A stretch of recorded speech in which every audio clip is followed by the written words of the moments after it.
Visualizing data trends, Minitab's graphical capabilities. Minitab is a top statistical software. It's widely used for data analysis and visualization. Its user-friendly interface and strong tools make it popular with researchers, analysts, and data scientists. Analyzing trends with graphical data analysis. Graphical data analysis of trends uses visuals to find patterns and changes in data over time.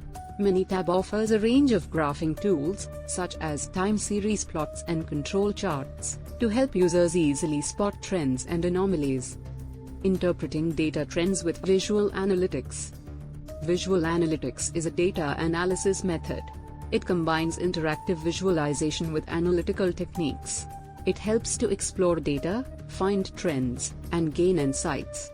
Minitab's graphical tools let you explore your data. You can find trends and hidden patterns that traditional analysis may miss. This visual method lets you quickly find outliers, anomalies, and correlations in your data. It leads to better, more reliable insights.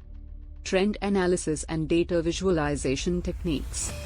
Minitab's graphs include advanced data visualization techniques. They can help you analyze trends and patterns in your data. You can easily visualize data trends using trend graphs and charts. Exploring data trends with Minitab software. With Minitab's graphical capabilities, exploring data trends has never been easier. Minitab's graphical tools can analyze sales data, customer feedback, or research. They help you visualize trends, interpret data, and present your findings clearly. Conclusion. In conclusion, Minitab's graphs are a powerful tool. They help to visualize data trends, analyze patterns, and interpret data better.